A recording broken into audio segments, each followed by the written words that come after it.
বর্ষাকাল আচ্ছা আচ্ছা হরিণ চাটে বাঘের গাল। ওই ফারাক্কা বাদ দিয়ে বাংলাদেশে ঢুকতে কি যে একটা শান্তি, মনটা একদম জুড়ে যায়। যাই ইন্ডিয়ার ভাল লাগতেছে না, বাংলাদেশে একটু সুবানি দিয়ে আহি। এই যে ভাই, পদ্মার রাস্তাটা কোন দিকে একটু কইবার পারবেন? ও ভাই ডাইনে যায় বামে।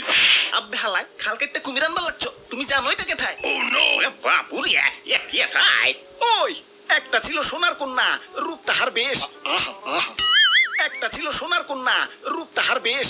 আমি হইলাম মিস্টার বন্যা, ভাসাইয়া দিমু দেশ। বাবা বাবা সাবাস সাবাস। ওরে বাপুরিয়া দেশ পরে বাসাই ও আগে বলো তুমি এনে ঢুক লাগেন নে। ওই ফারাক্কার দরজা খোলা ছিল, তাই সেলসেলিয়া ঢুকে পড়ছি। আব্বে হালাই মামার বাড়ি পাইছো? সামান্য টয়লেটে ঢুকতে গেলেই কাশি কুসি আর হেচ্ছু মিচ্ছু দিয়ে সিগন্যাল দেওয়া লাগে যে ভিতরে কেউ আসে নাকি। আর তুমি ফারাক্কার দরজা খোলা পাইছো আর সেলসেলিয়া ঢুকে পড়ছো। কানসার নিচে চুপার দিয়ে ভদ্রতা শিখামু। ওই তগো কাছে কি আমার ভদ্রতা শিখন লাগবো? যা ভাগ, আমার এখন বাংলাদেশ রে সুবানি খাওয়াই তৈব। আরে তো ধর্মিয়া, আপনি যে বাংলাদেশে ঢুকবার চাইতেছেন, আপনার কি কাগজপাতি আছে? ওই কিসের কাগজপাতি? চাচা জানেন না নাকি এক দেশ থেকে আরেক দেশে ঢুকতে গেলে বাবা পাসপোর্ট ভিসা লাগে। চাচা চালু করে পাসপোর্ট ভিসা বের করেন। ওই কোন দেশে বললাম রে, শুনছি বাংলাদেশ নাকি ডিজিটাল হইছে, কিন্তু এই লেভেলের ডিজিটাল হইছে এটা তো কল্পনা করবার পারি নাই।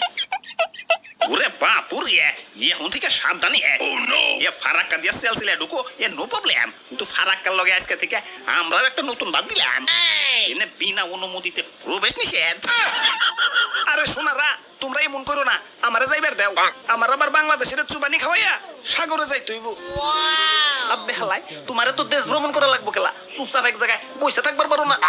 হিমালয়ে আমি বরফেই থাকবার চাই, কিন্তু গরমের ঠেলায় বরফে থাকুনের উপায় নাই। কেলা শুইলে তো গরম কেলা, সারাদিন কি সানি লিওনের নাচ দেখো নাকি? ওই এটা সানির গরম না, এটা সানের গরম, মানে সূর্য। যাই হোক আজকে তোমার গেট পাস দেন যাবো না। আরে সোনারা, তোমরা কি জানো না বাংলাদেশের লাগে বন্যা কতটা গুরুত্বপূর্ণ? বন্যা যদি না হয় তাইলে তোমাকে ফসলের ক্ষেত মেত তো আর উর্বর হইব না।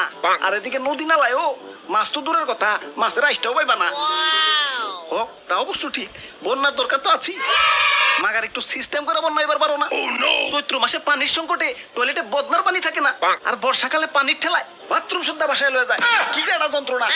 ঠিক কইছেন ভাই, ঠিক কইছেন। ওরে বাপুরিয়া বন্যার যন্ত্রণায় জীবনটা মোর নাতে না গেলে। আচ্ছা আচ্ছা ওই সোনারা, বাই কইছি আমারে যাইবার দাও, আমার আবার দেশ ভাষাই তৈব। তোমারে যেতে দিতে পারি, কিন্তু আমাকে কিছু শর্ত আছে। কয়ে ফেলাও, সব শর্ত মানতে রাজি। আচ্ছা আচ্ছা শর্ত নাম্বার 1, ফারাক্কার গেট খোলা পাইলেও সেলসেলিয়া না ঢুকিয়ে কম কম করে পানি ঢুকবা। শর্ত নাম্বার 2, আমাকে নদী নালা দিয়ে কচ্ছপ গতিতে যাতায়াত করবা। বুঝই তো, যত গতি তত ক্ষতি। শর্ত নাম্বার 3, যতই বন্যা হোক মাগার খেলার মাঠে পানি ঢুকুন যাবো না, নইলে আবার আমরা মাঠে বসে বসে পাবজি ফ্রি ফায়ার খেলবার পারবো না। আর শর্ত নাম্বার 4, সব বন্যা স্কুল কলেজে ঢুকবা, যাতে সারা বছর স্কুল বন্ধ থাকে।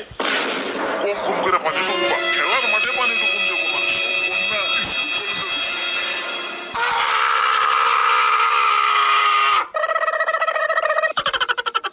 হাই ব্রোস, কি অবস্থা? সত্যি আশা করি সত্যি ভালো আছো। তো আজকের ভিডিওটা কেমন হয়েছে কমেন্টে ফেলাও, লগে একটা লাইকও দিয়ে দিও, কিপটা মিমিটাইম করো না। আবারও দেখে মনে হয় কোনো ভিডিওতে, সে পর্যন্ত ভালো থাকো, ওকে বাই। তুই তো ভাইয়া একটা নৌকা রেডি করো তো, পিকনিকে যাবো। ধর্মিয়া